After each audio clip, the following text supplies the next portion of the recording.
Everyone. Kaya happy birthday. Sana bigyan mo ako nila.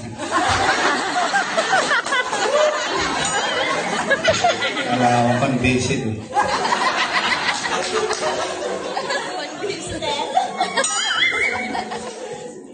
Anak,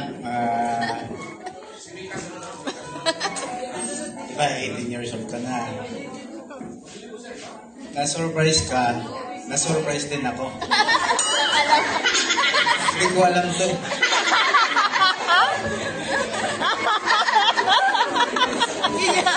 Oo nga naman. 36. Savings mo yan, nak. Dadagdagan ko ni mami mo. Wala akong pandagdag eh. Akala ko na surprise mo kayo sa gastos. Sana paano lang, study hard. Hanggang malakas pa kami. Dahil si mami mo, you know, the sacrifice nga ni mami mo sa bansa siya. Kamu lagi.